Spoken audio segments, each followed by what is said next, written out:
Sehari selepas didesak meminta maaf dan diberi kata dua, tidak ada tanda Anwar Ibrahim akan melayan tuntutan dibuat pihak PN berhubung kenyataannya mengaitkan parti itu dengan syarikat judi.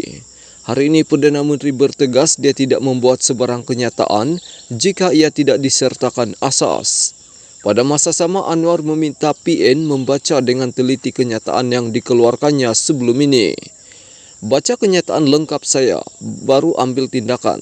Tapi, kalau dia nak bawa terus untuk tindakan undang-undang, silakan. Saya tak keluar kenyataan kalau saya tiada asas, katanya kepada pemberita selepas melancarkan Pesta Buku Antarabangsa Kuala Lumpur di Pusat Dagangan Dunia Kuala Lumpur hari ini. Terdahulu ahli Parlimen Tambun itu ditanya mengenai reaksi PAS dan Bersatu berhubung tuntutan mereka yang dia meminta maaf ekoran penjelasan diberi Menteri di Jabatan Perdana Menteri Azalina Othman di Dewan Rakyat kemarin.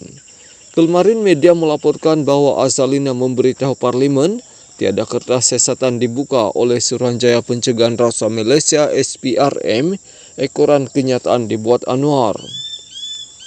Semasa mengadakan sidang media pada Disember tahun lalu, Anwar memberi bayangan bahawa ada dana dari syarikat judi disalurkan kepada parti tertentu bagi menghadapi PRU ke-15. Itu politik murahan. Menurut Azalina, SPRM tidak dapat mengesahkan dakwaan berkenaan kerana ia dalam bentuk terlalu umum. Ia mendorong PAS mendesak Anwar membuat permohonan maaf secara terbuka. Manakala Muhyiddin Yassin yang juga perusi PN memberitahu pihaknya sedang berbincang dengan peguamnya untuk meneliti kemungkinan mengheret Perdana Menteri ke mahkamah.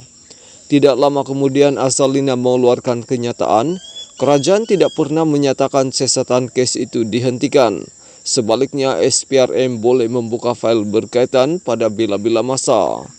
Dia yang juga ahli Parlimen Pengerang menambah, selain SPRM, siasatan turut boleh dibuat oleh agensi penguatkuasa lain termasuk polis dan lembaga hasil dalam negeri.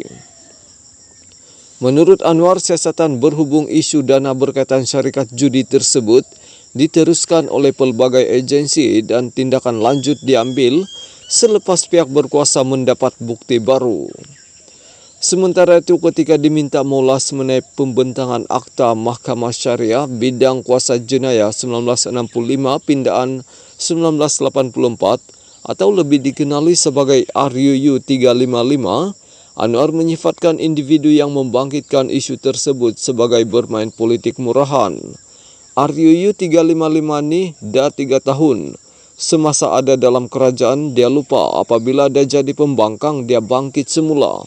Itu bukan Islam namanya, itu politik murahan, katanya, yang merujuk kepada ahli Parlimen Pendang dari PAS Awang Hashim yang membangkitkan soalan tersebut dalam jawapan lisan di Parlimen beberapa hari lalu. 2 hari lalu dalam jawapan bertulis Menteri di Jabatan Perdana Menteri Hal Ehwal Agama Muhammad Naim Mokhtar berkata, RUU 355 akan dibentangkan bersama rang Undang-Undang Mahkamah Syariah wilayah-wilayah persekutuan. Katanya cadangan penggubalan akta baru itu bertujuan untuk memperkasa Mahkamah Syariah.